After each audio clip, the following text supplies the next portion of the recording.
Et on va commencer. Donc bonjour à tous, bienvenue pour cette webconférence qui va s'intéresser à la protection des cours d'eau et aux pratiques agricoles face au changement climatique. Donc c'est une webconférence organisée dans le cadre des activités de l'OIO avec le Centre de ressources sur les cours d'eau de l'Office français pour la biodiversité, que vous présentera José Pérez en introduction.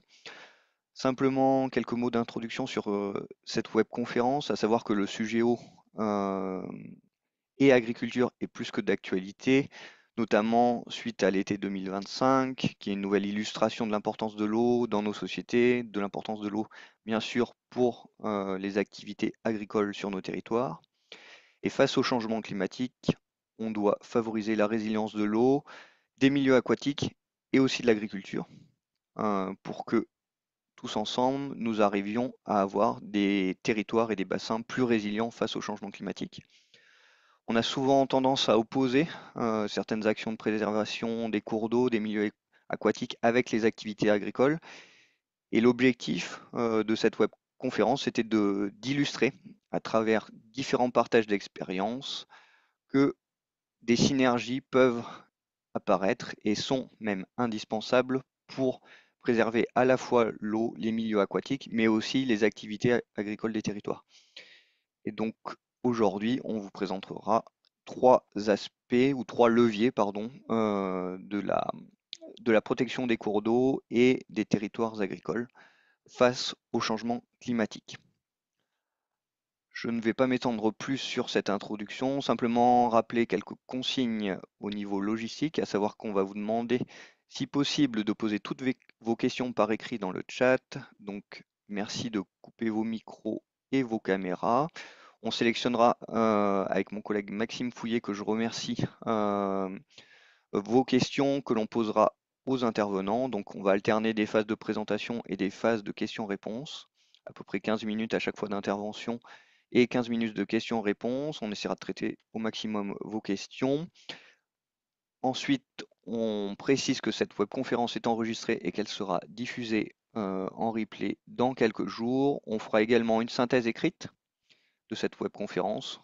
On reprendra les principaux éléments de ces présentations. Les supports PowerPoint, PDF seront également accessibles, donc je remercie les intervenants qui ont accepté de partager leur support suite à la diffusion de cette webconférence. Pour commencer, peut-être quelques chiffres sur le public de cette webconférence. Maxime, merci voilà, pour le partage. Donc simplement l'idée de cette webconférence était quand même d'essayer d'avoir à la fois les acteurs de l'eau et les acteurs du monde agricole. Donc sur la droite, vous pouvez voir que la proportion d'acteurs du monde de l'eau est a priori plus importante, avec 143 personnes qui étaient inscrites à cette webconférence, qui avaient plutôt un profil haut. Mais on trouve également voilà, sur la gauche du diagramme des acteurs qui proviennent du monde agricole. Donc c'était bien l'objectif et on compte sur vous, voilà, notamment les acteurs agricoles, pour faire circuler cette webconférence ou le document de restitution pour essayer de diffuser au mieux. Et simplement sur la cartographie, c'était à titre d'illustration, mais on voit que le sujet touche évidemment l'ensemble des départements français. Et donc on a quand même une bonne représentativité avec peu de départements où nous n'avons pas d'inscrits pour cette webconférence. Voilà pour cette phase introductive. On va passer à deux petites questions en ligne. Et ensuite, on passera la main à José Pérez de l'OFB pour son introduction. Donc là, c'est deux petites questions, donc très rapidement. On vous demande si possible de répondre en ligne. La première question, sur mon territoire, améliorer la résilience des milieux aquatiques et de l'agriculture face au changement climatique, c'est déjà une réalité, c'est en route, mais ça, même si cela prend du temps, ce n'est pas gagné ou c'est mission impossible. C'est un peu pour mesurer voilà, l'état d'esprit ou la situation actuelle sur vos territoires. Donc on vous laisse une petite minute pour répondre.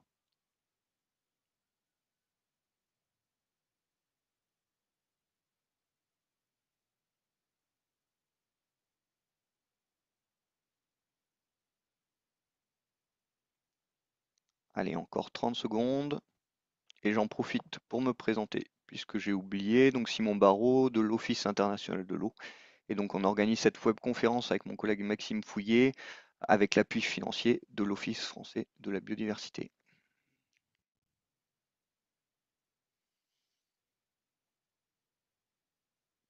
Allez, 10 secondes et on va afficher les résultats. Alors, pour l'instant, on a 108 votants sur 139 participants, donc c'est bien. Encore 10 secondes et on peut mettre fin au sondage. Hop. Donc, on arrête. Et donc, en termes de résultats, donc sur mon territoire, améliorer la résilience des milieux aquatiques et de l'agriculture face au changement climatique. On constate que c'est déjà une réalité, 5% des votants. Donc on voit que cette webconférence peut être intéressante puisqu'il y a une marge importante de progrès, même si pour la moitié des votants, c'est en route, même si ça prend du temps. Donc il y a quand même des choses voilà, qui sont en cours, ce qui est plutôt encourageant. Et ce qui est moins encourageant, c'est que ce n'est pas gagné pour 51 participants sur 111.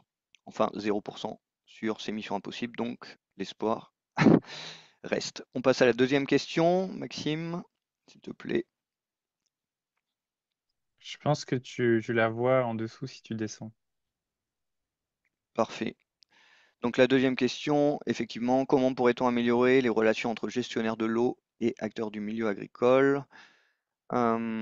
Donc 111 personnes ont répondu et c'est assez équilibré sur les leviers que l'on peut mettre en place et que l'on verra aujourd'hui dans cette webconférence, puisque plus de dialogue et de communication régulière, on a la moitié des participants qui ont coché cette option-là, davantage d'actions co-construites sur le terrain, 75 participants, trois quarts voilà, des répondants, et enfin le fait de mieux comprendre les enjeux réciproques, à la fois des enjeux côté eau et milieu aquatique, mais aussi les enjeux agricoles.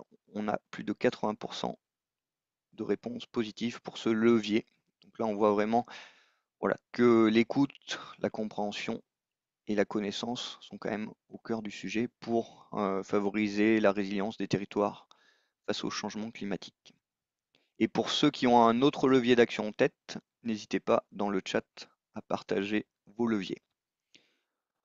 Je m'arrête là pour l'introduction et donc José, je te laisse la parole pour Oui. présenter tes quelques slides. Merci. Merci Simon, bonjour à tous. Alors, est-ce que vous voyez mon écran? Alors on voit ton écran, mais pas encore en mode diaporama. Et, pour... Et donc, on va recommencer la manip parce que j'ai pas le bon.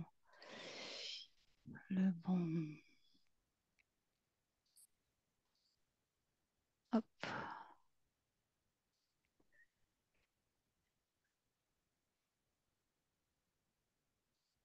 Est-ce que c'est mieux? Alors c'est pas en plein écran. Ah, bon, bah, écoute, je ne vois pas où c'est. Bon,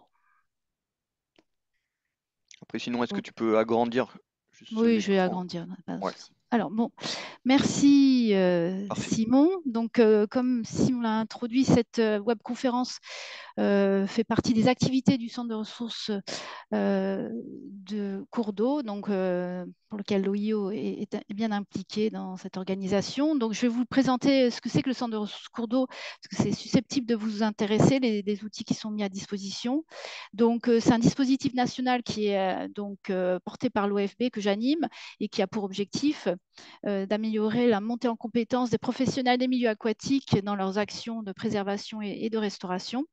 Et donc, ça vous permet, en tant que professionnel, d'échanger sur les pratiques entre les praticiens en France et aussi hors de France, puisque le centre de ressources a aussi une participation au niveau européen et représente une porte d'entrée avec les praticiens des réseaux dans une quinzaine de pays hors de France. Et ça vous permet aussi de contribuer à un réseau de professionnels. Ça vous permet également de vous appuyer sur des ressources techniques, scientifiques, sur des outils opérationnels, sur des outils de sensibilisation. Donc, ça peut être par exemple des argumentaires, des vidéos d'animation, des retours d'expérience, des guides pratiques. Et ça vous permet enfin de vous informer, de vous former à travers différents événements comme cette webconférence aujourd'hui, des journées d'échange, la lettre d'infos et des formations. Et tout ça se met en place grâce à un collectif qui fédère une quinzaine de têtes de réseau autour de cet enjeu de préservation et de restauration des rivières. Donc, le sujet d'aujourd'hui qui est changement climatique et dans les différents contextes d'activité est hyper prioritaire pour le sujet des cours d'eau et le collectif Centre de ressources y attache une forte importance. Donc, c'est pour ça que ce sujet-là est décliné à travers différentes actions du Centre de ressources. Donc, comment favoriser la résilience des milieux aquatiques face au changement climatique? Déjà, on a une série d'événements qui est organisée sur ce sujet-là. Donc, une première webconférence organisée aussi par l'OIO en début d'année. Donc, vous pouvez avoir accès vers le replay qui est axé vraiment cours d'eau, changement climatique, quelles étaient les conséquences sur les milieux. Donc, la mise à disposition d'informations scientifiques. Celle d'aujourd'hui, qui est plutôt axée sur le lien entre protection des cours d'eau et l'agriculture. Et une journée d'échange technique à Paris sur le changement climatique et la résilience des cours d'eau, ciblée vraiment vers les gestionnaires. Et enfin, on a des séries de vidéos sur le changement climatique et la restauration des rivières dans différents contextes d'activité. Et en concernant le sujet aussi d'aujourd'hui, vous pouvez trouver des retours d'expérience grâce à un outil en ligne sur le site Cours d'eau qui vous permet de trouver des retours d'expérience grâce à des filtres thématiques, grâce à des filtres géographiques. Et notamment, vous pouvez trouver des retours d'expérience qui sont menés dans nos contextes agricoles. Et donc, du coup, ça vous permet de voir ce qui est possible de faire dans ces situations-là. Donc les films, je les ai déjà évoqués, et également des fiches conseils qui touchent à quelles sont les différentes actions qu'on peut mettre en place pour relever les défis climatiques. Et c'est des actions qui peuvent être menées dans différents contextes urbains, agricoles, etc., forestiers. Et donc, justement, il y aura des billes pour arriver à mettre en place des mesures qui permettent de favoriser l'infiltration et le ralentissement de l'eau à travers ces fiches conseils qui seront disponibles aussi sur le site de l'OIO et du Centre de ressources cours d'eau. Et aussi peut-être des choses qui peuvent vous intéresser, des réponses à des idées reçues sur les inondations. Et je termine simplement par des éléments plus pratiques. Donc, pour vous informer, vous pouvez accéder sur le site Cours d'eau. Vous pouvez vous abonner à la newsletter pour avoir des informations sur des actualités et aussi sur des événements, comme par exemple la journée, la webconférence d'aujourd'hui. Et vous pouvez aussi suivre les différentes actualités du centre de ressources via son compte LinkedIn. Et ainsi, ça vous permet de partager vos retours d'expérience, d'en proposer, de les faire connaître aux autres. Ça vous permet aussi de répondre aux différents appels à contribution et à travers ces différentes instances de partage, d'échanger sur vos difficultés et sur vos réussites. Donc, n'hésitez pas à aller faire un petit tour sur le site Cours d'eau et au besoin, vous pouvez aussi m'envoyer un mail. Voilà, du coup, pour finir ma petite introduction, je vous propose de vous faire visionner en exclusivité, en avant-première, la petite vidéo qu'on a faite sur la restauration des cours d'eau et la M. Donc, est-ce que j'arrête mon partage, Simon, ou Oui, si possible, Ouais, José. Et nous, on va s'occuper, voilà, de diffuser la vidéo. voilà. Donc, c'est une première vidéo qui illustre les propos d'aujourd'hui.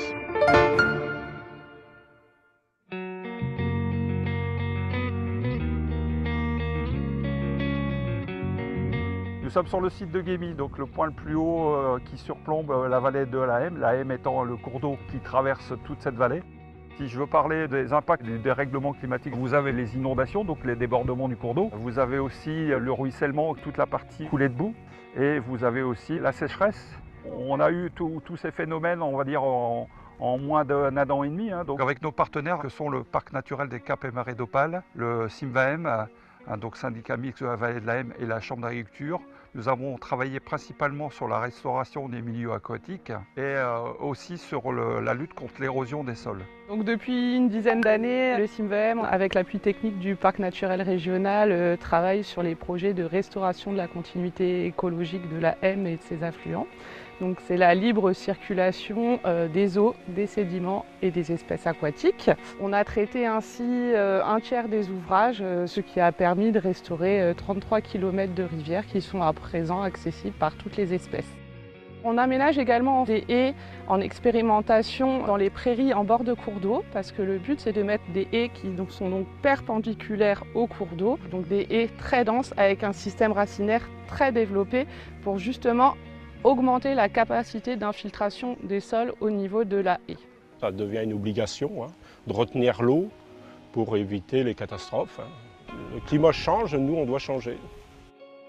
En complément des actions de restauration des milieux aquatiques, le CIMVM travaille avec les agriculteurs du territoire sur la restauration des sols et sur le couvert. Un champ qui n'est pas couvert va ruisseler et comme il n'y a pas de végétaux sur place, toute la terre va être érodée, ce qui va créer en fait des coulées de boue. Le but, c'est vraiment que l'eau puisse s'infiltrer au maximum dans l'ensemble du sol. Ça va créer des freins hydrauliques et en plus, il y aura moins de phénomènes d'arrachage de la terre. Les couverts végétaux, on appelle ça des engrais verts, entre guillemets.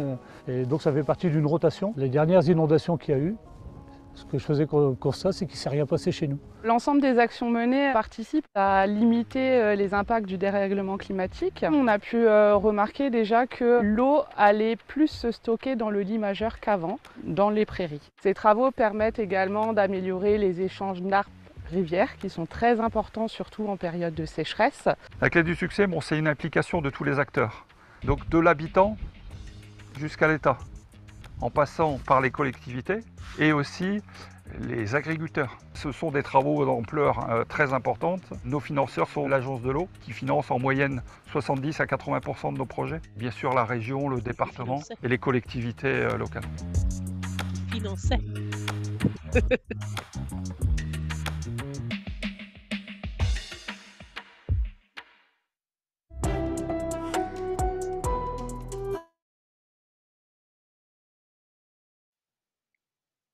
Parfait. José, est-ce que tu veux dire un petit mot? C'est bon? Non, mais du coup, cette vidéo sera bientôt mise à disposition pour diffusion. Voilà. Très bien. Merci beaucoup, José, pour l'introduction et pour le partage de cette vidéo. Donc, je vous propose qu'on commence par le premier partage d'expérience. Donc, Julien, Bonjour. je te laisse partager ton écran et également te présenter avant de faire la présentation. Et pour rappel aux participants qui nous ont rejoints, on vous invite à poser toutes vos questions dans le chat et on y répondra après la présentation de Julien. Merci.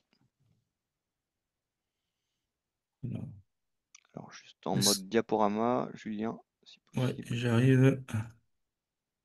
Est-ce que tout le monde voit le plein écran? C'est parfait. Parfait. Bonjour à tous. Donc moi je suis Julien Lemel, je suis coordonnateur du contrat territorial Petite Creuse, donc comme son lieu l'indique, dans le département de la Creuse.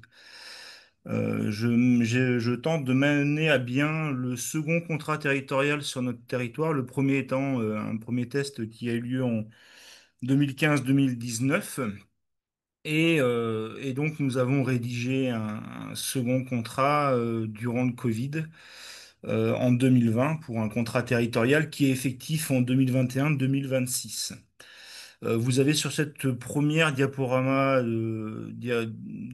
première diapo, l'ensemble de nos partenaires de ce contrat qui va forcément Agence de l'eau, région, département, Chambre d'agriculture, Conservatoire des espaces naturels, le PTB de la Vienne également, Confluence Eau, puisque nous avons un syndicat d'eau potable avec qui nous travaillons et nous avons des enjeux en commun. À Limousin, Nature Environnement, CPU des Pays Creusois, Fédération de pêche et le GMHL. Pour présenter un petit peu notre territoire, nous sommes situés au nord-est de la Creuse, sur un bassin versant de 850 km² pour 1250 km de cours d'eau environ, et seulement 15 500 habitants sur ce territoire-là, mais une agriculture d'élevage, essentiellement d'élevage, assez importante, même très importante sur l'ensemble du territoire. En termes de gouvernance, c'est une gouvernance qui s'est mise en place de manière beaucoup plus structurée en 2018 avec la création du syndicat mixte du bassin de la Petite Creuse qui regroupe aujourd'hui trois principales Comcom, Creuse Confluence, Porte de la Creuse en Marche et Pays du Noix, un tout petit bout de Marche et Combrailles en Aquitaine, et nous avons des Comcom périphériques qui pour l'instant n'adhèrent pas à notre syndicat. Sur notre territoire, on a pu identifier, quand je dis on, c'est l'ensemble des acteurs, parce qu'en fait, l'avantage de ce contrat-là, c'est que on a eu vraiment la quasi-totalité des acteurs du territoire qui se sont réunis et qui ont essayé de comprendre les problématiques de chacun et surtout annoncer les principales problématiques que nous pouvons constater sur notre territoire, à savoir la première, le problème d'hydrologie majeur lié au changement climatique, mais en partie naturel, puisqu'on est sur une zone de socle en termes de géologie, mais aujourd'hui accentuée par la dégradation des différents milieux aquatiques et zones humides.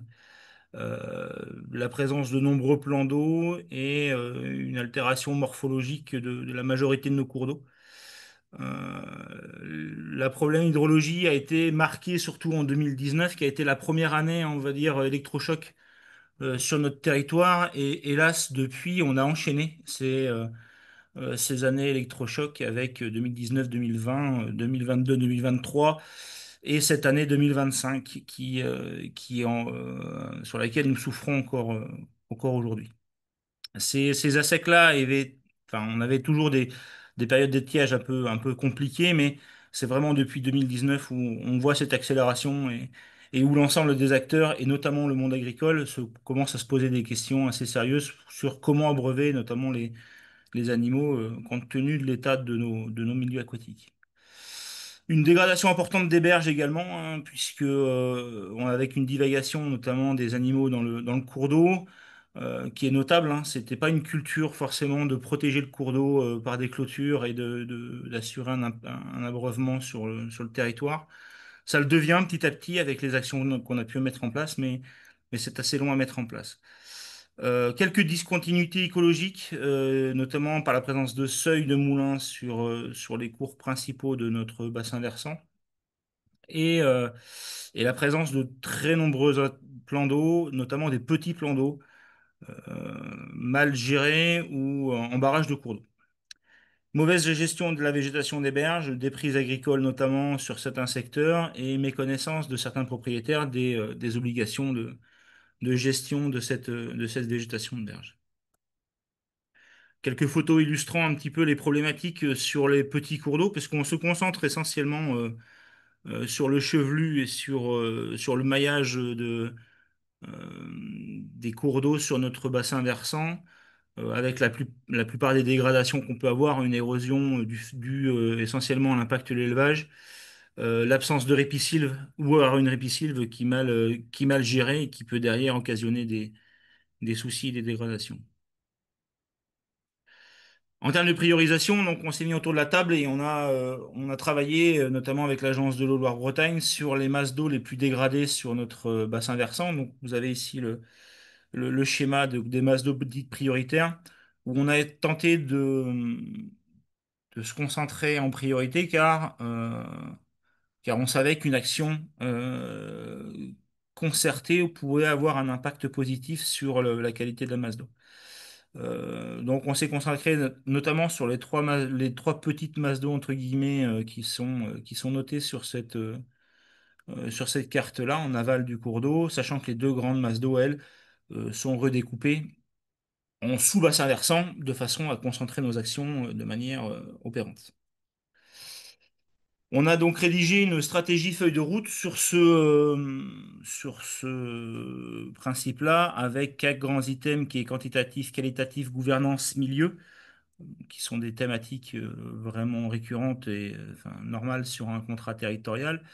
Et derrière, on a mis en place un certain nombre de volets sur lesquels on travaille pas indépendamment, puisque les actions sont obligatoirement traitées en même temps si on veut qu'elles soient efficaces. Donc on a vraiment une thématique zone humide avec le conservateur des espaces naturels de Nouvelle-Aquitaine, qui est notre partenaire principal. Étant en continuité, pareil, donc avec les travails, on travaille énormément avec les services de l'État, la DDT, pour essayer de cibler nos actions, qu'elles soient le plus efficaces possible. L'agriculture-élevage, qui est le cœur de notre contrat territorial, hein, c'est 80% de nos actions sont liées au monde agricole et à l'agriculture et l'élevage. Et la gestion des répiscives et des embâcles est en fait en gestion directe avec l'agriculture élevage, puisque nous travaillons sur cette thématique-là si et seulement si des aménagements de type agricole sont mis en place, que ce soit des plantations, que ce soit de la restauration.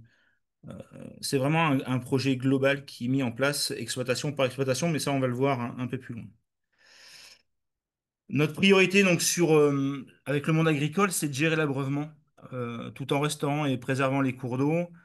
Donc le travail qui est effectué, c'est vraiment d'étudier au cas par cas, exploitation par exploitation et presque parcelle par parcelle, les différentes possibilités d'abreuvement pour les animaux, de façon à trouver des solutions permettant ces conditions d'abreuvement, c'est-à-dire que le temps passé à l'abreuvement est colossal pour les exploitations, et à nous de trouver des solutions pour que ça soit un abreuvement de qualité et facilitateur pour l'exploitant, tout en restaurant et en préservant le cours d'eau, bien entendu. Maintenir et gérer les zones humides, donc là avec notre partenaire principal qui est le SEN Nouvelle-Aquitaine. Donc le principe est d'identifier les zones à caractère humide, travailler sur leur maîtrise d'usage et foncière, pour les conserver et les restaurer bien sûr, et réaliser des plans de gestion et remettre ces parcelles-là dans le circuit agricole, notamment en termes de fourrage ou de pâturage durant les périodes les plus chaudes ou les plus sèches de l'année. Cette année, on a eu encore des résultats assez intéressants, notamment sur des pâturages et sur zones humides où c'était les seuls lieux où il y avait de l'herbe cet été, où il n'y a pas eu besoin de donner du fourrage aux animaux sur ce secteur-là. Réduire la pression de l'impact des plans d'eau, c'est un travail de longue haleine qui demande vraiment une concertation importante avec les propriétaires, les exploitants et les services de l'État, de façon à trouver des aménagements qui soient cohérents et vraiment trouver, déterminer les impacts, les usages de ces ouvrages-là pour essayer eux aussi, soit de les aménager, soit de les remettre dans le circuit. Comment ça se passe concrètement? Donc, on fait des choix de bassins prioritaires. Donc, généralement, on travaille, c'est pas généralement, c'est on travaille forcément à l'échelle de sous-bassins versants. En fonction de notre disponibilité financière du syndicat, on travaille sur un, voire deux, maximum deux et demi bassins versants total, c'est-à-dire de l'amont vers l'aval, en prenant en compte l'ensemble de la surface du bassin versant. Donc ça, c'est des choix qui sont concertés avec les différents acteurs. Chaque acteur est écouté et fait ses propositions, et on essaye de voir là où on pourrait avoir des résultats les plus probants. Une fois qu'on a sélectionné ces territoires-là, on va se concerter avec les différents acteurs et inviter le monde agricole à une réunion, un après-midi en règle générale, et on fait une réunion à trois voix. Le syndicat, nous, techniciens, avec notre boîte à outils, la chambre d'agriculture, obligatoire, puisque c'est l'interlocuteur principal de notre bassin versant sur le monde agricole. Et aujourd'hui, on se rend compte qu'on a des résultats assez intéressants quand on arrive à écouter les enjeux de chacun, et les conservateurs des espaces naturels qui, eux, ont la compétence en termes de gestion des espaces humides et des zones humides, et notamment sur la maîtrise foncière, et réinjecter ces parcelles-là dans le circuit agricole. On présente donc chacun notre tour les différentes possibilités qu'on peut leur offrir, et on cherche à vraiment trouver une unité des exploitants sur l'ensemble du bassin versant, de façon à leur faire comprendre que chaque exploitation qui va créer une action euh, va aussi être bénéfique pour les personnes qui sont situées en aval notamment. Donc ils vont avoir une meilleure abreuvement, une meilleure qualité d'eau sur l'exploitation, mais aussi vont pouvoir permettre à ce que leurs collègues et leurs voisins aient également une qualité d'eau pour l'abreuvement intéressante. Donc voici un peu ce qu'on peut proposer nous, syndicats, comme type d'aménagement. Donc la déclaration d'intérêt général nous permet de pouvoir utiliser l'argent public pour réaliser un certain nombre d'aménagements. Donc que ce soit des aménagements pour le franchissement, hein, généralement avec des buts enterrés pour pouvoir permettre la continuité écologique et le passage des engins et des animaux si besoin, des systèmes d'abreuvement assez rudimentaires, hein, qui sont assez simples à mettre en place, que sont des descentes en enrochement ou des passages à gué, quand cela peut être mis en place. Et dans l'idéal, c'est de mettre en place d'excentrer au maximum l'abreuvement, quand c'est possible, avec la pose d'abreuvoirs solaires qui demande quand même un certain entretien, hein, et une certaine surveillance tout au long de l'année. Ou quand on peut des systèmes gravitaires, donc avec des captages de sources et flotteurs, de façon à ne pas épuiser la ressource, bien sûr, et assurer un abreuvement en continu sur la parcelle et interdire l'accès des animaux au cours d'eau. C'est l'idéal, hein. Derrière ça, bien sûr, mise en place de clôtures obligatoires. Donc, sur notre contrat territorial, on propose différents types de clôtures, que ce soit de l'électrique simple, électrique déportée pour l'entretien ou du barbelé. Ça reste au choix de l'exploitant. C'est-à-dire que chaque projet est concerté avec l'exploitant sur une même exploitation. On peut avoir un certain nombre d'aménagements différents qui va être adapté en fonction de la façon de travailler de l'exploitant et le principe de protection, car c'est utile de réfléchir, indispensable de réfléchir à l'entretien de ces aménagements-là euh, pour l'exploitant, puisque ensuite c'est l'exploitant qui entretient les différents aménagements. En termes de ripisylve, les restaurations se font que si on a un aménagement agricole ou par des plantations, sachant que la mise en place de plantations est encore une notion qui est difficile à mettre en place, puisque derrière, les exploitants ont peu de temps pour l'entretien. Et, même si ça ne nécessite pas forcément beaucoup d'entretien, c'est encore un élément qui fait peur au monde agricole, où il faut qu'on arrive à prouver l'intérêt et du temps passé à l'entretien ou à la gestion de ces aménagements-là. En cas concret, juste une présentation. Donc la tranche 2, ce sont des travaux que nous avons réalisés, donc programmés en 2021 et réalisés en 2022-2023. Donc là, on est sur l'amont d'un bassin versant de Lavaux, hein, tout à fait en aval du bassin versant de la Petite Creuse. Là, c'est une dernière masse d'eau que vous avez pu voir tout à l'heure en prioritaire. Donc avec la présence de nombreux étangs notamment. Un très gros problème, un déclassement en termes d'hydrologie, puisque des insectes est assez récurrent. Et surtout, hein, sur cette partie-là, sur cette partie amont, une perte hydrique importante avec des ruisseaux qui ont été un petit peu perchés, de l'eau qui se perd, un piétinement très important des cours d'eau. Donc on a réfléchi avec les exploitants, je dis les parce que ce sont deux exploitants qui travaillent ensemble, sur parcelle par parcelle les différentes rotations qu'on a pu mettre en place. Et, euh, et le premier jet d'aménagement n'était pas le bon, hein, puisqu'on propose toujours plusieurs propositions d'aménagement et de rotation des parcelles. Et c'est à force de réflexion et d'écoute de chacun qu'on a réussi à mettre en place plusieurs systèmes d'abreuvement sur ce secteur-là, hein, donc, et plusieurs types de clôtures, vous pouvez le voir, hein, puisque en termes de légende, vous avez beaucoup de clôtures déportées, là où, entre guillemets, un tracteur peut passer avec une épareuse sous le fil assez facilement pour pouvoir entretenir la clôture. Sur les zones non accessibles, mais fortement piétinées, on a pris l'option barbelée, parce que même si la végétation prend derrière, c'est pas un problème. Au contraire, hein, ça va avoir un maintien de la berge et empêcher les animaux de passer.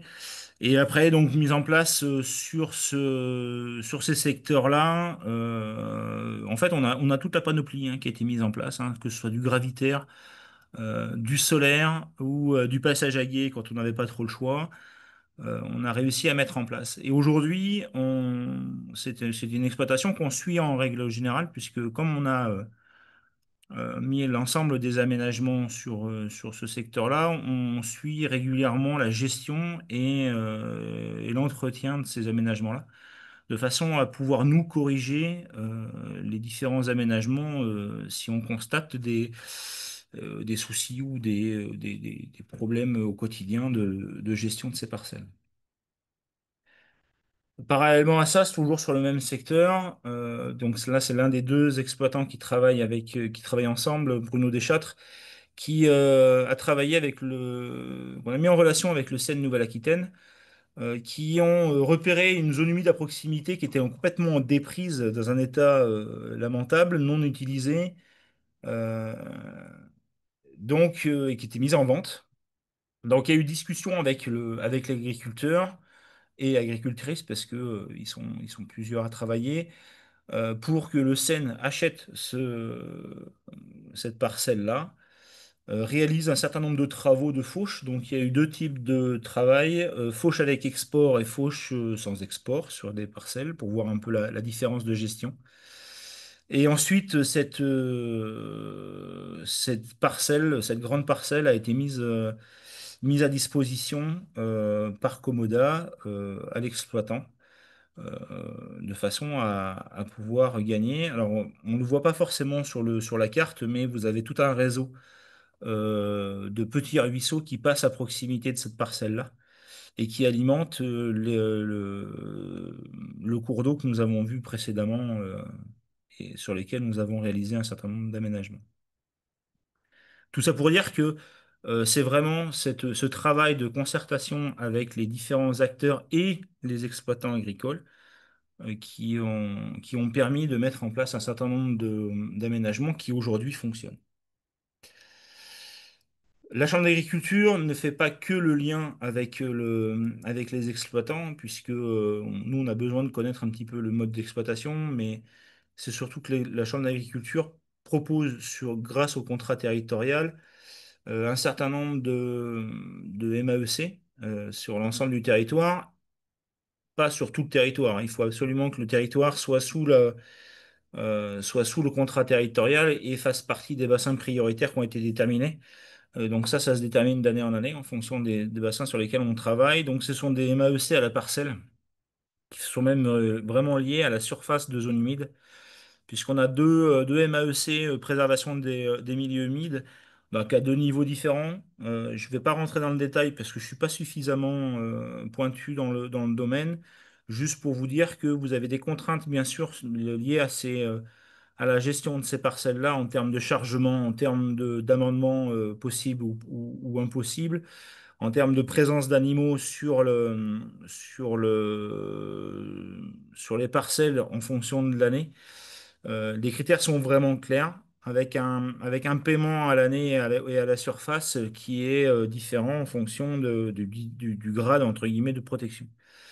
La troisième est vraiment très intéressante, c'est la création de prairies notamment, où c'est une mesure qui a été assez mal, assez mal vendue, entre guillemets. Au départ, on a eu du mal à les mettre en place, qui est assez rémunératrice hein, pour l'exploitant. Et c'est vraiment la gestion de la création de prairies en bordure de cours d'eau, où on essaye d'éviter la simple bande enherbée obligatoire et vraiment d'avoir un travail de réflexion sur les parcelles les plus en pente ou les plus intéressantes où on va essayer de pousser à la création de prairies, et quitte à un petit peu réorganiser l'exploitation, toujours à la volonté de l'exploitant.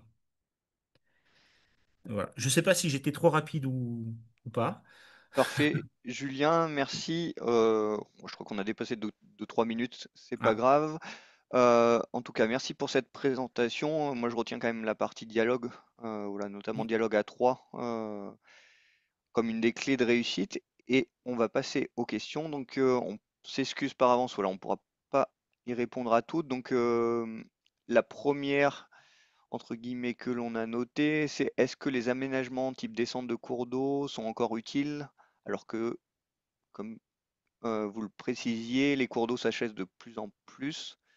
Et aussi, voilà, quelle durabilité de ces installations pardon, sous l'effet du poids des animaux. Est-ce que, Julien, vous auriez quelques éléments là-dessus? Alors, pour répondre à la première question, c'est en termes de cours d'eau. Oui, alors on a des ASEC hein, qui sont récurrents. Les ASEC peuvent être plus ou moins longs. Cette année, par exemple, on a certains aménagements qui étaient en ASEC durant presque 3 mois. Donc on peut se poser la question sur l'utilité, sachant que si elle est ASEC en 3 mois, ça veut dire qu'elle est efficace pendant 9 mois. Donc c'est déjà ça de prix. Et avec une facilité d'abreuvement un peu plus correcte pour les exploitants agricoles. En termes de longévité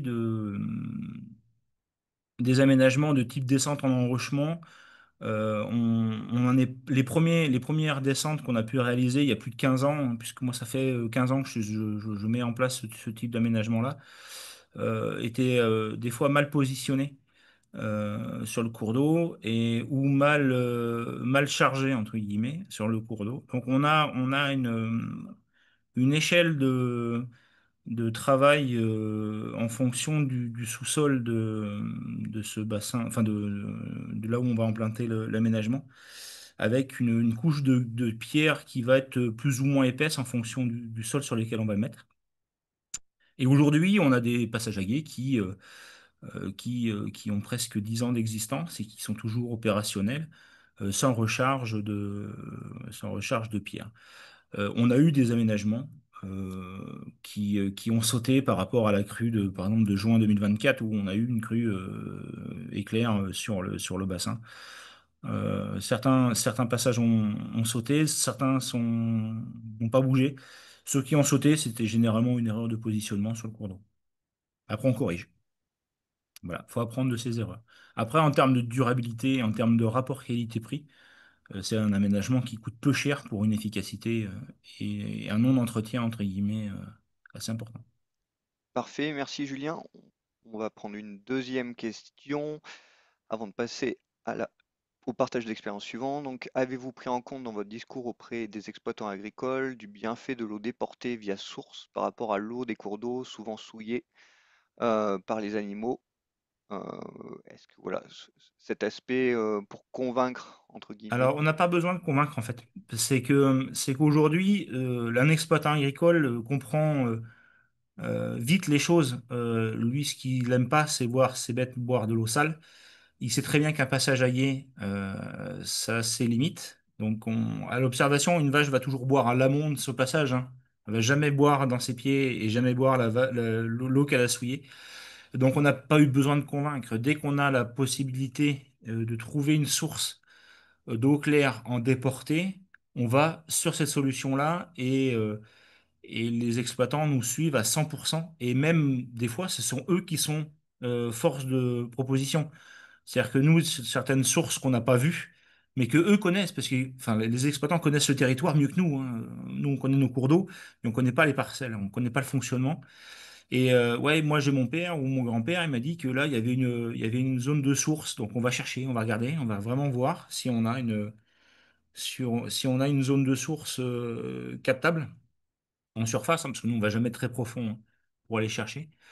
Ou alors, dans ce cas-là, on va chercher l'eau à proximité sur la nappe d'accompagnement, quoi. Mais pour l'instant, aujourd'hui, on a 98%, on va dire, 95% de réussite, où une fois de temps en temps, on tombe sur une source qui donne pas suffisamment toute l'année. Mais jusqu'ici, on n'a pas eu de problème. Parfait, merci. Je vous propose pour essayer de garder le timing initial, qu'on passe à la deuxième présentation par Baptiste Poté et Julien, si possible.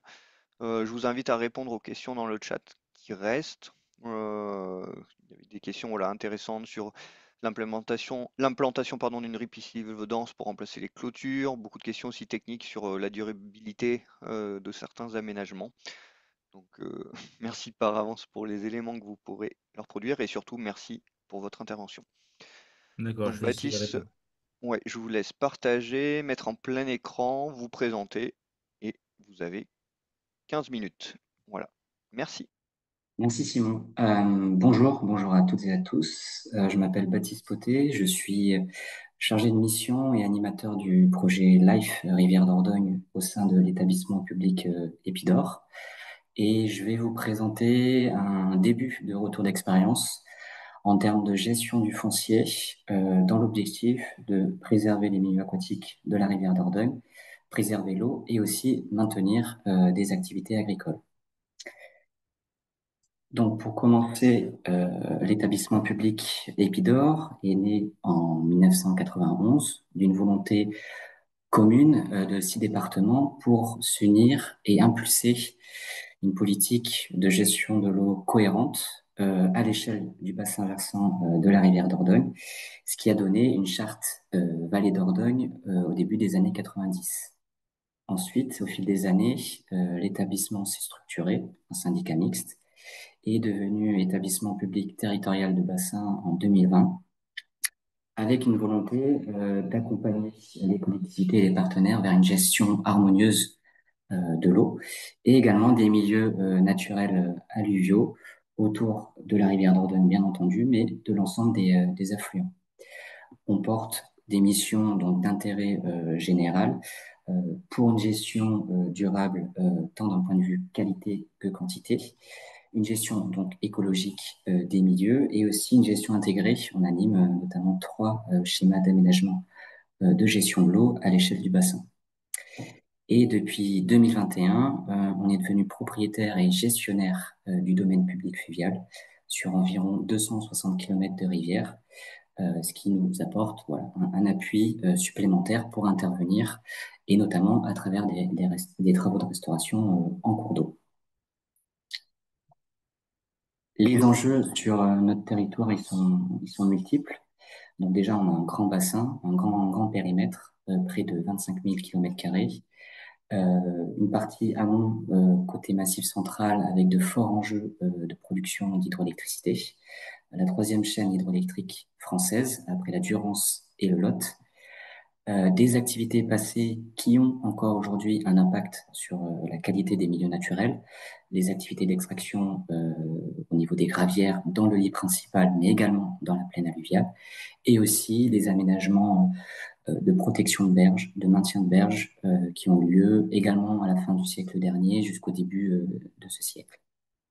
D'un point de vue biodiversité, écologie, on est donc réserve de biosphère depuis 2012, donc distinction de l'UNESCO. On anime plusieurs réseaux Natura 2000, les principaux le long de la rivière d'Ordogne et de ses affluents. Et on recense encore donc sur la rivière d'Ordogne plus de 8 espèces de poissons migrateurs, donc, des espèces indicatrices de la bonne qualité des milieux. Et enfin, beaucoup d'usages qui sont dépendants de la qualité de ces milieux naturels, notamment durant la période estivale avec une forte activité touristique et donc d'activités nautiques comme la baignade. Un fort ancrage aussi culturel autour de la pêche. On a encore la pêche professionnelle qui est recensée sur la rivière d'Ordogne. Et enfin, notamment autour de la ressource en eau, de l'eau potable, puisqu'on a notamment le département du Lot qui est beaucoup approvisionné grâce à de l'eau qui provient de la nappe d'accompagnement de la rivière d'Ordogne. Donc, autour de ces enjeux, vous avez compris la dépendance envers la qualité des milieux naturels. Et ces milieux naturels, en l'espace de 70 ans à peu près, ont fortement évolué. Vous avez en haut une coupe transversale de la rivière d'Ordogne au début du siècle dernier, avant les grands aménagements, donc avant l'avènement des grands barrages et des activités d'extraction. Et en dessous, une coupe schématique de la rivière plutôt actuelle. Donc vous voyez en haut une rivière plutôt large, en moyenne 100 mètres de large, et avec tout un gradient de végétation qui s'observe. Je vais vous montrer avec le pointeur, voilà, ça sera plus simple. Tout un gradient de végétation au niveau du chenal principal jusqu'en haut de berge. Donc vous avez des végétations herbacées assez diversifiées, des végétations dites de grève qui se développent sur les galets, des gazons amphibies qui sont des végétations qui s'expriment également à l'été. Et enfin, remontant la berge, on observe des végétations de transition entre la forêt alluviale et les espaces aquatiques. Et tout ce gradient est dépendant de la mobilité de la rivière et donc également des fréquences d'inondation de la Dordogne. Suite aux activités d'extraction et aux aménagements du siècle dernier, le transit sédimentaire, déjà, première chose, a été modifié, perturbé. Et deuxième chose, les barrages également ont modifié les régimes naturels de la rivière, ce qui a eu comme conséquence de modifier la morphologie de la rivière. On observe depuis une trentaine d'années une tendance à l'unichonnalisation, donc un seul tracé et une perte de connexion hydraulique avec les annexes telles que les bras morts. Cette uniformisation s'accompagne aussi d'un abaissement du fond de la rivière, de l'ordre de 1 mètre à 2 mètres en moyenne selon les secteurs, ce qui s'accompagne également avec un abaissement du toit de la nappe. Donc, en conséquence, on a les marges immédiates de la rivière qui se végétalisent, qui s'assèchent et qui perdent leur caractère humide. Et en parallèle, on voit arriver des activités agricoles différentes. Là où au siècle dernier, on avait une majorité d'élevage, on voit maintenant sur la plaine alluviale des modalités d'exploitation de type monoculture, surtout des grandes cultures comme la maïsiculture. Donc des usages et donc un accès à la ressource en eau qui a changé.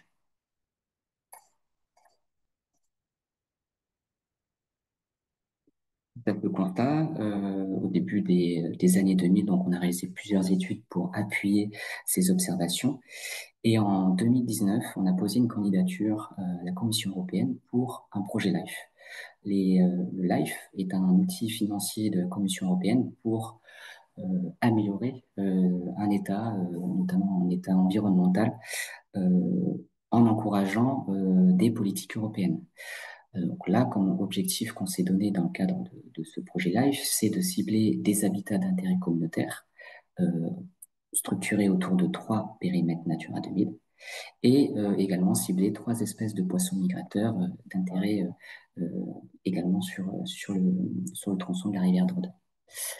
Donc ce projet LIFE s'insère sur 3 sites Natura 2000 avec un budget de près de 9 millions d'euros. L'objectif est d'améliorer l'état écologique des milieux naturels avec 2 principaux leviers. Le premier, réaliser donc une stratégie foncière ciblée, puisque les habitats que je vous ai présentés dans la slide précédente sont présents certes dans le domaine public fluvial, c'est-à-dire dans le lit mineur, mais également s'expriment à l'extérieur. Et donc pour cela, il faut réfléchir, se concerter avec les autres collectivités pour acquérir des terrains et donc positionner derrière soit des travaux de restauration ou soit des volontés de conserver, puisqu'il existe encore des îlots de milieux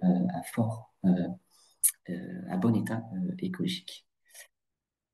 Donc l'objectif qu'on s'est donné d'ici la fin du programme, c'est acquérir avec les collectivités près de 180 hectares de terrain, donc sur la plaine alluviale, et également restaurer près de 96 hectares d'habitat d'intérêt communautaire. Donc pour ça, on a réuni les affaires pour réaliser une étude foncière sur les 280 km de rivière, et on a ciblé des ensembles qui nous paraissaient à fort enjeu, à la fois d'un point de vue écologique, mais aussi morphologique lié à la rivière. Et on a identifié une enveloppe de 1000 hectares sur laquelle on va, avec les collectivités, identifier les leviers, les outils fonciers les plus pertinents et les plus adaptés. Et enfin, donc, on va réaliser 30 travaux de restauration, dont 3 sur des anciennes gravières, pour un total d'environ 35 hectares. Donc là, ce que je vous propose pour la suite, c'est de vous présenter un cas de chantier sur une ancienne gravière, avec également donc cet enjeu de maintenir une activité agricole. Donc, je vous présente le site de Maisonneuve. C'est un site situé sur une presqu'île. Donc au nord, vous avez un bras mort, donc un bras qui a été délaissé progressivement par la rivière Dordogne et qui reste connectés par l'aval. La rivière Dordogne s'écoule de la droite vers la gauche. Et donc, le site se situe sur les communes de Saint-Chanassis et Le Buisson de Cadouin en Dordogne. Donc, c'est un site qui nous a semblé, dès le départ, à fort enjeu, puisqu'il est de grande taille. Donc, on est sur une emprise de 22 hectares qui a été achetée par Epidor. Deuxième chose, il y a une proximité directe à la rivière, à la fois avec le bras mort et le chenal principal. Et troisième chose, c'est un site qui a été remanié durant plusieurs dizaines d'années, à partir des années 80, suite à des campagnes d'extraction successives. Donc vous avez encore les stigmates de ces activités avec ces fosses d'extraction situées sur la droite, mais également au nord du site. Et donc, une partie du site a été remodelée. Ce que vous voyez en pointillé gras, ce sont l'emprise d'une ancienne fosse qui a été comblée après l'activité. Et en pointillé plus fin, vous voyez un merlon, en fait un merlon qui protégeait les activités d'extraction des variations de hauteur d'eau de la rivière. Et enfin, dernier point, il y a pas d'activité, hormis une activité agricole qui s'est concentrée sur le bout de la presqu'île, sur environ 7 hectares. Donc dès le départ, après avoir ciblé ce secteur et acheté le terrain avec l'accompagnement de la SAFER, on a réalisé des études multicritères, donc à la fois hydrauliques, pour savoir sur une année l'évolution et les débordements de la rivière potentiels sur cette plaine, une analyse topographique et bathymétrique pour bien comprendre les enjeux, et aussi bien comprendre les enjeux d'un point de vue naturaliste. Donc on a fait des inventaires 4 saisons. Et enfin, on a réalisé une étude diachronique, c'est-à-dire on a regardé dans les archives les cartographies anciennes pour essayer de voir l'évolution de ce site au fil des années et même avant les activités d'extraction durant les années 80.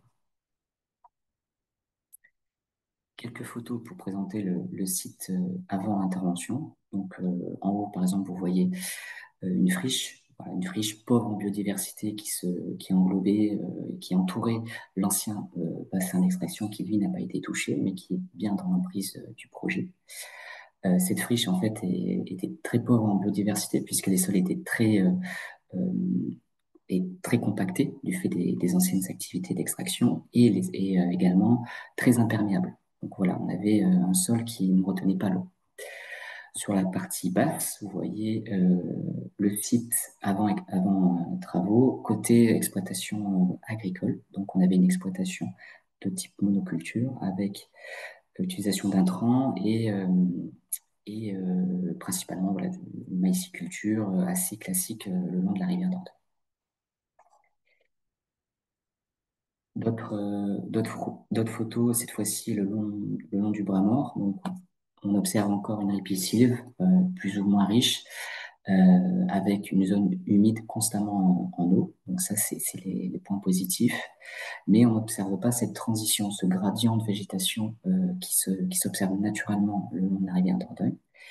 Et sur en bas à gauche, vous voyez un dépôt de sable qui est voilà, une des preuves que la rivière arrivait à déborder quand même à haute eau et pouvait déposer des sédiments fins, des limons, du sable aux abords de cette presqu'île.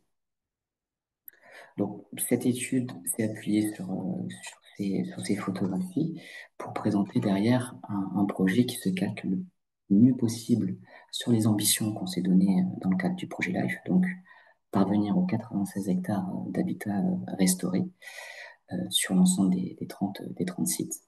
Et donc, on a réfléchi à un projet qui s'est déroulé entre 2024 et 2025, appuyé sur des solutions fondées sur la nature. C'est-à-dire qu'on essaye de s'appuyer sur les fonctionnalités naturelles des écosystèmes pour nous rendre donc des services qui sont ô combien importants dans un contexte de changement climatique. Donc pour ça, on est intervenu en 3 phases. Première phase, on a libéré, donc décloisonné la rivière en effaçant le premier merlon qui a vraiment concentré la rivière sur un seul chenal et donc permettre à la rivière de revenir visiter sa plaine alluviale. Donc par des travaux de décaissement, donc on a effacé ce merlon qui faisait près de 300 mètres de long Et ensuite, on a dessiné, terrassé différentes terrasses alluviales. Donc, c'est ce que vous voyez, les nuances de bleu et de jaune. Ces différentes terrasses à différentes altitudes qui permettent à la rivière de venir inonder cette plaine alluviale à différents débits. Une fois ces travaux de décaissement réalisés, on a comblé en partie une ancienne fosse qui était présente le long du bras mort, qui fait à peu près 300 mètres de long comme le Merlon. Et donc, on a comblé cette fosse de manière à reconnecter cette fosse au bras mort pour agrandir ce bras mort d'environ 30%. Et enfin, le reste des sédiments, puisque rien n'a été exporté, tout a été réutilisé sur place, le reste des matériaux a été réinjecté dans le lit principal sous forme de plages de galets, et ce qui va permettre à restaurer des zones plus courantes, intéressantes pour la vie piscicole, notamment pour leur production de poissons lithophiles, c'est-à-dire des poissons qui se reproduisent sur des galets. Donc environ 30 000 mètres cubes de matériaux ont été réinjectés dans le lit principal. Et enfin, dernière intervention, puisque l'objectif, c'est de maintenir une activité agricole sur cet espace, on a donc trouvé un accord avec le fermier en place pour se tourner vers une exploitation plutôt de type prairie, enfin fauche d'une prairie. Et pour cela, ce qu'on a proposé, c'est ensemencer 14 hectares de prairies avec un mélange de greniers naturels, c'est-à-dire prélevés in situ sur des prairies naturelles à proximité. Donc uniquement sur la prairie la plus haute, qui est moins fréquemment inondée, au milieu de l'écran. En Il quelques reste photos, 2 minutes, Baptiste, pardon. ok, je vais accélérer alors.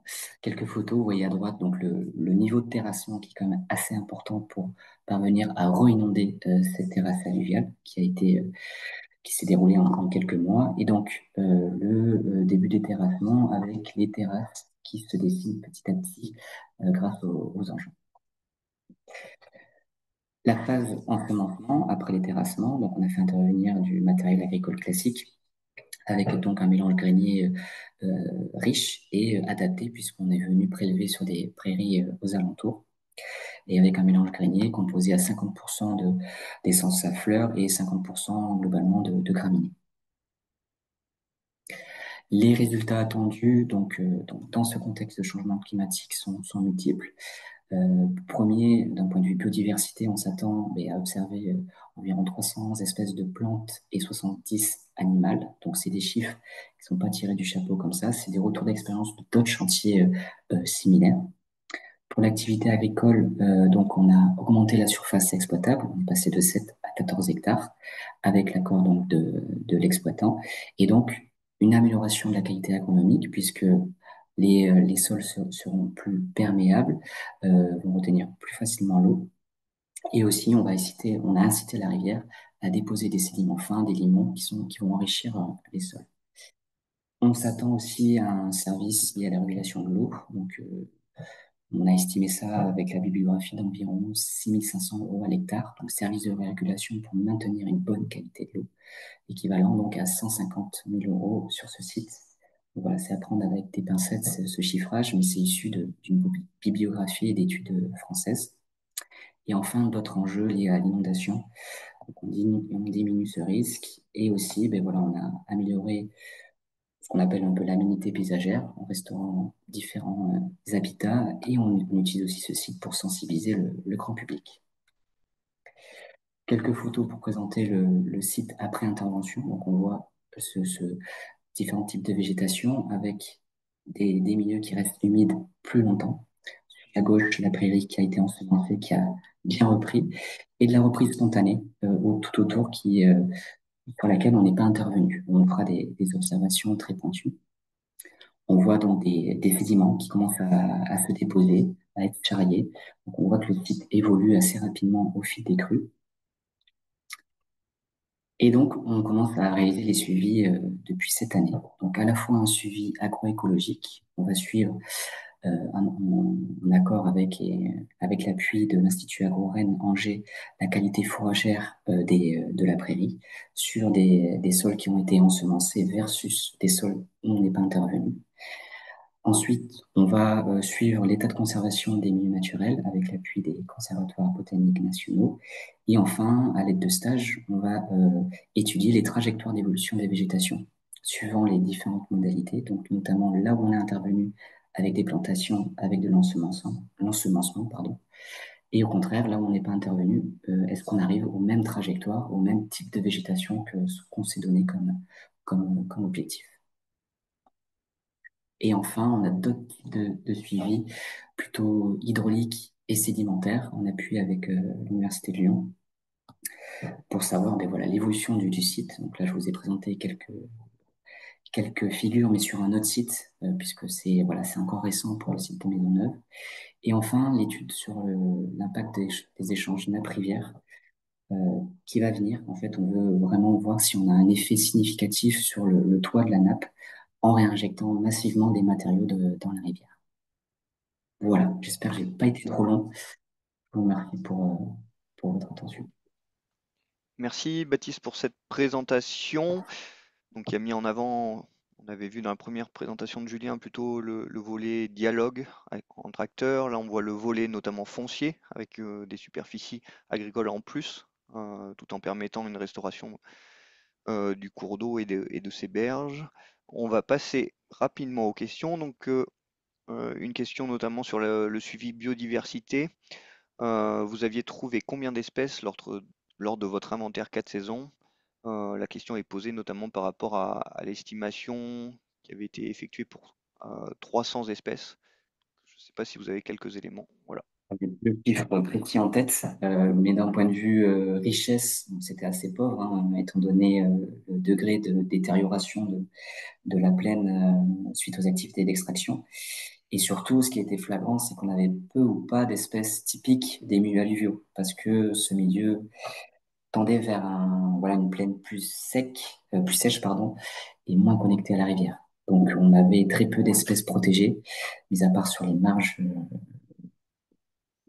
proches de la rivière Dordogne.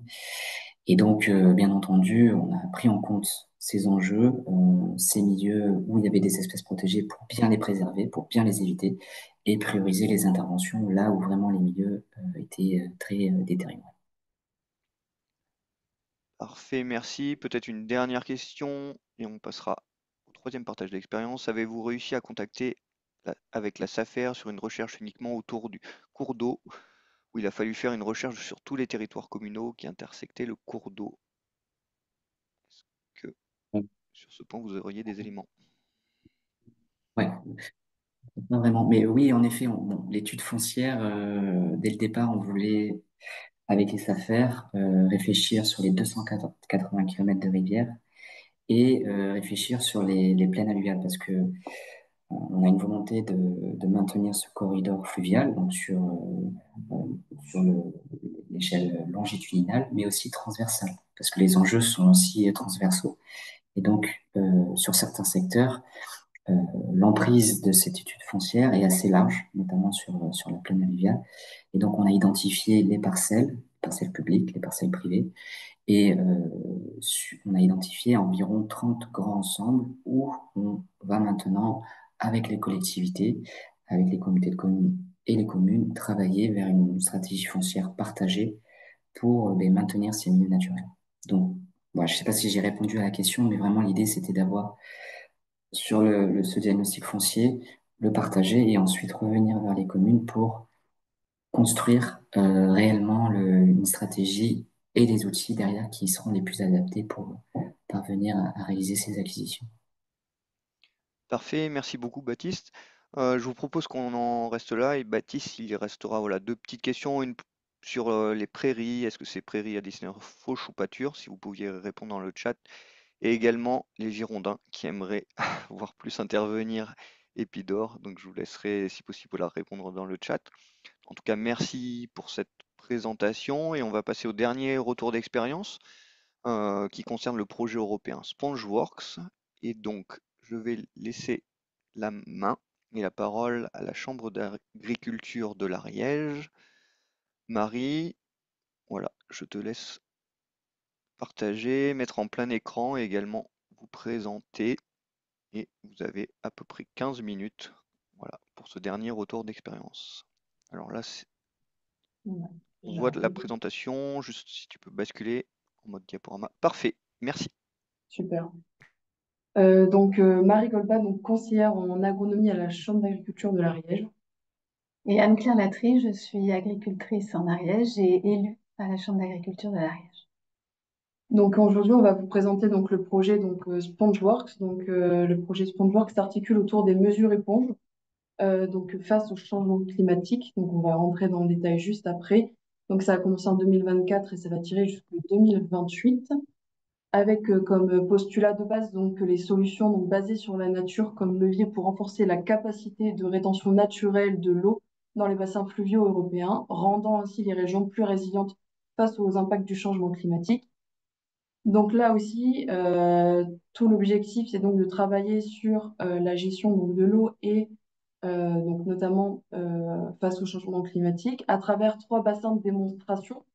Donc là, vous voyez donc sur la carte que le projet a des ambitions européennes avec autant un bassin donc sur la Vecht qui est à cheval entre l'Allemagne et les Pays-Bas, l'Alez donc pour le côté français donc en Ariège et en Haute-Garonne et la rivière du Pignos pour la Grèce. L'objectif étant de densifier les mesures éponges, donc autant sur le côté agricole que dans le milieu urbain et sur les cours d'eau, pour mesurer les effets et voir à quel point on peut retranscrire ces schémas à une échelle plus grande. Donc quand on entend mesure éponge, ça se décline d'énormément de façons différentes. Au vu des présentations, je pense que je ne vous apprendrai rien ici, mais c'est un rappel donc, sur tous les domaines que ça peut concerner, donc autant sur la partie forêt que la partie des cours d'eau déjà existants, sur le milieu urbain et le milieu agricole, que ce soit sur les parties plutôt céréalières ou élevage. Nous, aujourd'hui, donc, on va se concentrer davantage sur le milieu agricole, puisque c'est notre domaine de compétence, avec le postulat de départ qu'on a tout à gagner à être plus résilient face aux événements, par exemple, de crues ou d'érosion, puisque une meilleure structure induit donc une meilleure exploration racinaire, sous-entendu meilleur captage d'eau et des éléments nutritifs, meilleur rendement, donc plus de biomasse, et en fait, plus de retour au sol, donc on y retourne sur l'amélioration de la structure, etc. Sachant qu'en Ariège, nous, là, sur le bassin de la Lèze, on est sur une majorité avec des coteaux argileux et des rotations plutôt classiques avec du blé de tournesol chez nous et des cultures irriguées comme le maïs, le soja et le sorgho pour la majorité. Et que on a des phénomènes en effet de coulées de boue qui peuvent arriver, etc. Et d'un point de vue du territoire, c'est un enjeu non négligeable. C'est pour ça que d'un point de vue européen, l'objectif, c'est vraiment de travailler ensemble donc, sur des axes qui ont été définis, donc les 6 ci-dessous. Donc l'objectif, c'est déjà d'avoir un état de l'art complet sur les mesures éponges, puisqu'aujourd'hui, les mesures éponges, c'est des choses parfois, on va dire, assez basiques, on réinvente rien. Par contre, on compile déjà tout le savoir que l'on a pour ensuite évaluer justement ces mesures. Et une fois qu'elles sont sur le terrain, de voir aussi à long terme qu'est-ce qui est possible de pérenniser comme pratique et de diffuser selon ce qu'on aura réussi à nous mettre en place sur le territoire. Donc pour ça, il y a un ensemble d'acteurs derrière, donc autant des parties scientifiques, pour la partie justement tout ce qui est état de l'art et même le suivi, le monitoring, on y reviendra après, que des équipes plus sur le terrain pour voir concrètement à quels enjeux on fait face et comment on peut articuler un petit peu autant nous le projet français avec les projets européens qui font face finalement aux mêmes problématiques que nous, mais à une échelle plus ou moins différente. Donc pour revenir donc plus spécifiquement sur le cas d'études français, donc nous on travaille sur le bassin versant de la Lèze. Donc je vous l'ai dit, on est entre la Haute-Garonne et l'Ariège. Sachant qu'il y a 6 partenaires français. Donc, on retrouve on va dire pour les techniciens de terrain, donc autant la Chambre de l'Ariège, la Haute-Garonne et le SMIVAL. Donc, nous, côté Chambre, c'est vraiment pour travailler avec le milieu agricole. Là où le SMIVAL ont la double casquette entre l'aménagement des cours d'eau et le travail avec les particuliers et le milieu urbain. Et à côté de ça, donc, plutôt les partenaires scientifiques pour gérer tout ce qui va être donc, monitoring et simulation pour l'avenir. Nous, aujourd'hui, donc le but, c'est pas de travailler sur l'ensemble du bassin versant de la Lèze, mais plutôt d'avoir donc des sous-bassins sur lesquels on va pouvoir justement avoir des moyens financiers pour essayer la densification des mesures éponges. Donc là, vous les voyez sur la carte de gauche. Donc on est à cheval donc entre l'Ariège, donc c'est les deux sous-bassins versants plutôt au sud, et les deux sous-bassins versants au nord, donc pour la Haute-Garonne, avec donc un total de 80 agriculteurs, donc pour notre côté, à peu près répartis équitablement, à peu près 40, ouais, c'est ça en Ariège, un petit peu moins peut-être en Haute-Garonne, et des problématiques similaires. Donc il y a un travail conjoint qui est fait, puisque on a aujourd'hui l'opportunité quelque part d'aller plus loin dans les pratiques, donc on a tout intérêt à avoir des échanges construits ensemble, et toujours avec quand même en tête le fait que c'est un projet territorial. Donc, l'objectif, ce n'est pas de se focaliser uniquement sur le monde agricole, mais bien d'intégrer un ensemble d'acteurs pour que, justement, je fais un peu écho à la présentation de tout à l'heure, tout le monde puisse connaître les contraintes de tout le monde et qu'on puisse avancer ensemble dans l'élaboration d'un territoire qui soit plus résilient face au changement climatique. Alors, sur ce bassin versant de la Lèze, on a donc des problématiques d'érosion. Et historiquement, les agriculteurs ont depuis très longtemps cherché à trouver des solutions face à ce problème d'érosion qui est fortement accentué quand on a des épisodes climatiques comme on les connaît. On peut avoir jusqu'à des coulées de boue importantes.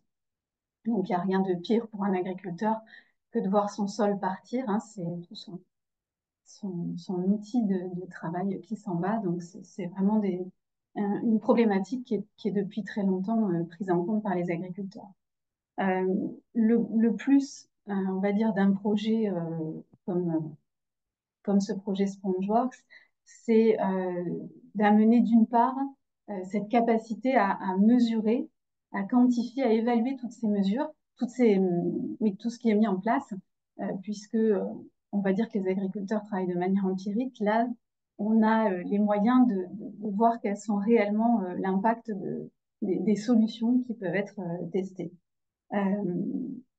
C'est aussi un projet comme celui-ci l'occasion de partager, voilà, en se disant que le travail d'un certain nombre d'agriculteurs avec les partenaires va pouvoir s'étendre au plus grand nombre d'agriculteurs.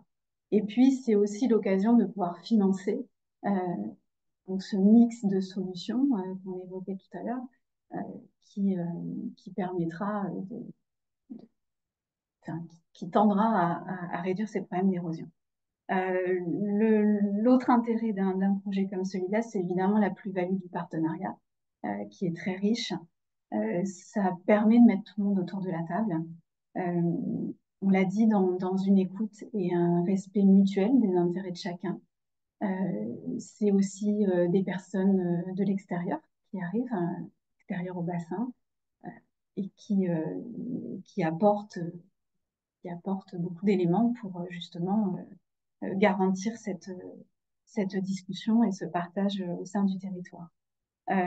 Pour les agriculteurs, c'est aussi une façon de pouvoir s'exprimer sur leur travail et qu'on reconnaisse aussi leur travail, d'être accompagnés sur ces mesures-là. Et puis de voir qu'on a une approche d'ensemble, comme le disait Marie, c'est-à-dire qu'on se préoccupe du paysage agricole, mais également de ce qui se passe en milieu urbain. Donc du coup, pour aller dans on va dire dans le très concret de ce qui s'est déjà produit donc cette année, donc je vous l'ai dit, il y a une partie monitoring et simulation donc sur les événements qui peuvent arriver, donc de crues par exemple sur le bassin. Pour juste à titre d'exemple, puisque ce n'est qu'un de leurs travaux sur nombreux, le CNRS met en place un réseau de sondes en fait dans les puits pour mesurer justement la qualité et la quantité de l'eau, et pour qu'on puisse nous concrètement avec le avant et après mesurer les fameux effets de la mise en place des mesures éponges.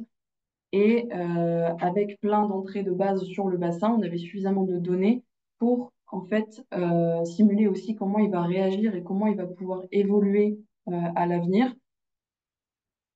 L'objectif étant, puisque sur les 4 ans, il est en effet possible que, par exemple, si on met en place des haies, elles n'aient pas le temps de pousser, on n'ait pas le temps d'en mesurer les impacts, ou qu'à l'inverse, pendant 4 ans, s'il n'y a pas de crue exceptionnelle, on ne puisse pas voir concrètement si ça a fonctionné. Ça permet de répondre à cette interrogation et donc d'avancer malgré tout et d'avoir des résultats. Et donc en parallèle, donc, je vous l'ai dit, il y a la mise en place concrète de mesures éponges. Donc on a lancé, nous, côté donc, chambre, les entretiens de tous les agriculteurs, enfin, la majorité des agriculteurs donc, sur ces secteurs début d'année. Et déjà cette année, on a pu mettre en place des mesures éponges, donc c'est plutôt une victoire puisqu'on voit que, en fait, en écoutant et en étant force de proposition aussi sur ce qui est possible de faire et avec des aides financières, en fait, il y a de nombreux agriculteurs qui étaient pour avancer dans ce sens.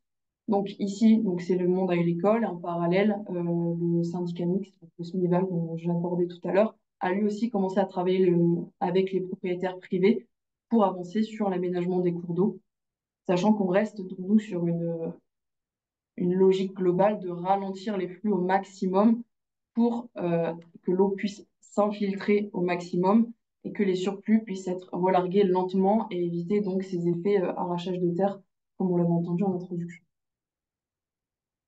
Si on doit mettre quelques chiffres sur le pratico-pratique de ce qui a été fait donc, cette année, donc là, vous pouvez voir sur les 2 graphiques ce qui est en projet et ce qui a déjà été mis en place.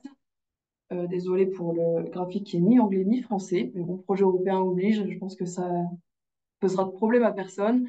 Vous voyez, pour tout ce qui est donc déjà mis en place, on retrouve les couverts d'été et les prairies temporaires, donc avec vraiment cet objectif que les sols soient couverts le maximum de temps. Et par rapport aux couverts d'été, c'est aussi tout l'enjeu des orages qu'on peut avoir, notamment au 15 août, dont on a l'habitude. Donc en laissant les chaumes des pailles et en ayant déjà le couvert qui est semé en amont des moissons, ça permet justement de favoriser, en disant, le développement de ces couverts. Pour les prairies temporaires, ça permet aussi de redonner ce coup de boost pour ceux qui en avaient besoin pour couvrir leur sol, ne serait-ce que les nettoyer aussi. Ça fait d'une paire de coups. Et ensuite, pour ce qui est en projet, donc on est sur différents types là d'aménagement, autant des bandes enherbées, puisque certaines sont déjà mises en place, d'autres qui ne sont pas forcément obligatoires, mais voir justement dans quelle mesure elles pourraient avoir quand même leur sens. Les haies qui reviennent quand même assez régulièrement, puisque quand typiquement les parcelles sont très en pente et qu'en en contrebas de la route, enfin de la pente, on trouve la route, il y a des haies qui aujourd'hui font bien le travail, mais on en profite de ce projet pour des fois combler les trous et renforcer les talus. Et en parallèle, il y a quelques projets d'agroforesterie qui se prévoient aussi, sachant qu'ici, on est vraiment que sur les actions de 2025, puisque à terme, l'objectif, c'est d'ouvrir à plus de pratiques que ça. Mais disons que c'est les premières qui ont pu être mises en place le plus rapidement, mais s'en suivra d'autres. Typiquement, s'il faut tester du semi-direct ou des couverts divers plus diversifiés, on aura l'occasion de le faire, mais c'est la première année, donc on essaye de ne pas être trop ambitieux aussi pour avoir le temps de justement regarder comment ça évolue et d'adapter au mieux. Aujourd'hui, on peut déjà faire une espèce de constat quand même sur ce qui était, on va dire, le plus facile à mettre en place et ce qui correspondait au plus grand challenge. Alors déjà, les opportunités, comme on a pu le dire tout à l'heure, c'est vraiment le financement qui permet aux agriculteurs de se lancer sans prendre de risques pour la santé économique de leur exploitation. Donc là, j'ai mis donc les CIM, pardon, c'est le couvert intermédiaire multi-espèces.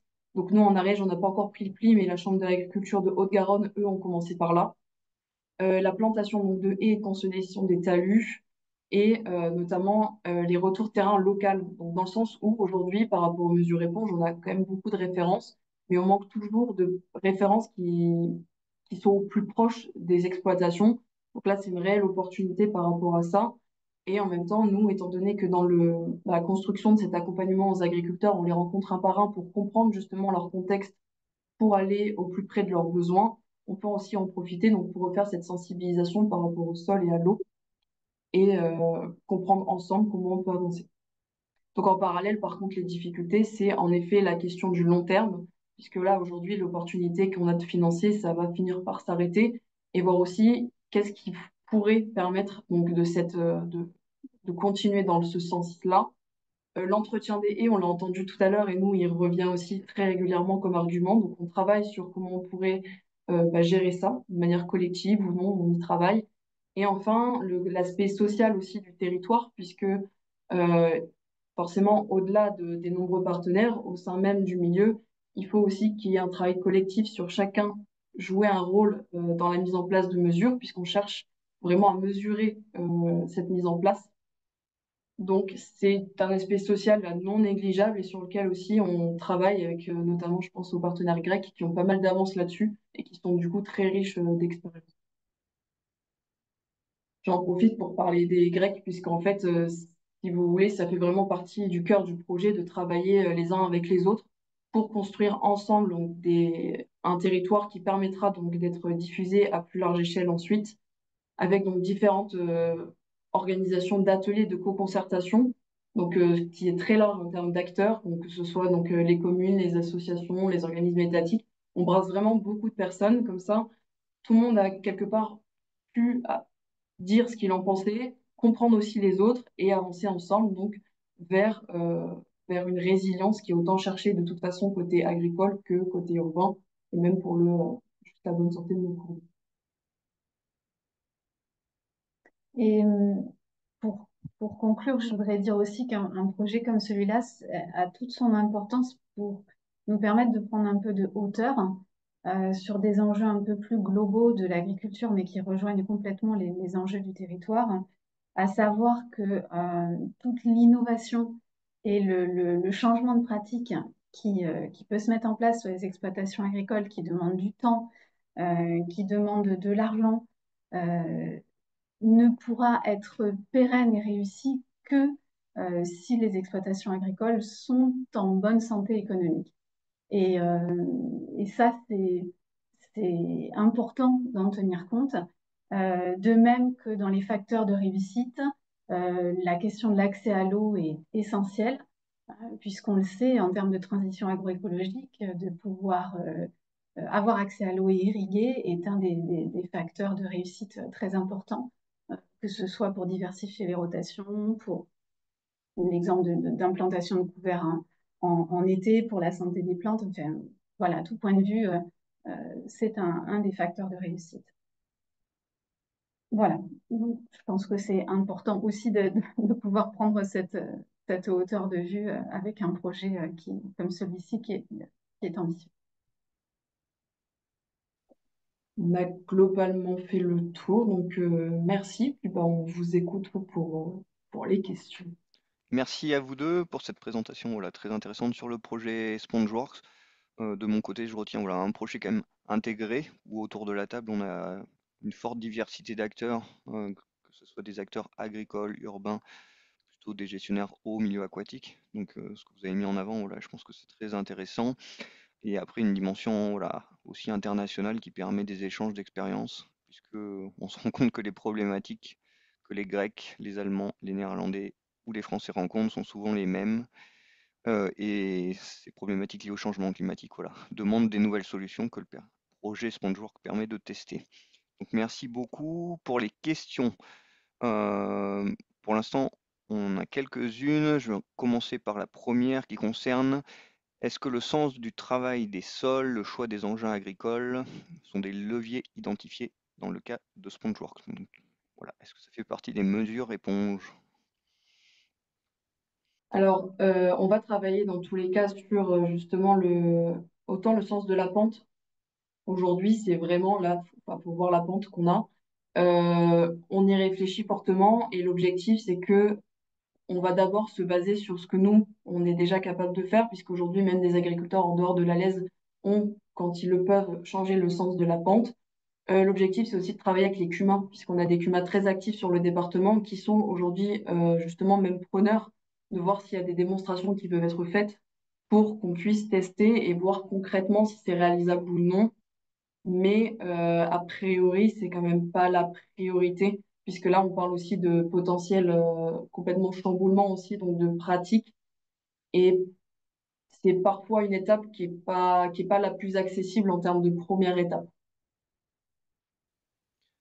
Parfait, merci. Une seconde question concernait un peu la dynamique des haies sur le territoire. Donc la question c'est est-ce que, voilà, on a vu que dans SpongeWorks on a un projet qui va essayer de mettre en place des haies comme mesure éponge, mais est-ce que sur le territoire de la Lèze, on a constaté une diminution forte ces dernières années des haies, ou est-ce que c'est voilà, c'est un sujet, la suppression plutôt que l'ajout de haies sur le territoire? Non, je pense que sur le territoire de la Lèze, on a plutôt vu, on a plutôt vu des plantations de haies croissantes ces dernières années. Donc, là, l'idée, c'est de démultiplier encore cet effet-là, avec certainement une réflexion aussi sur le positionnement de ces haies et sur l'entretien de ces haies. Mais non, c'est depuis maintenant de nombreuses années quand même un outil qui est fortement mis en œuvre sur le territoire par les différents acteurs qui interviennent, y compris la Chambre d'agriculture. Puis je compléterai en disant aussi qu'il y a beaucoup aujourd'hui de dispositifs d'aide qui ont favorisé justement la mise en place de ces haies et qu'aujourd'hui, avant même que le projet Spongeworks ne commence, on avait un paysage qui était quand même bien pourvu.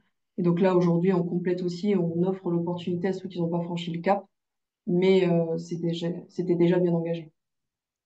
Parfait, merci. Une troisième question, on a encore 1 ou 2 minutes avant de passer à la conclusion.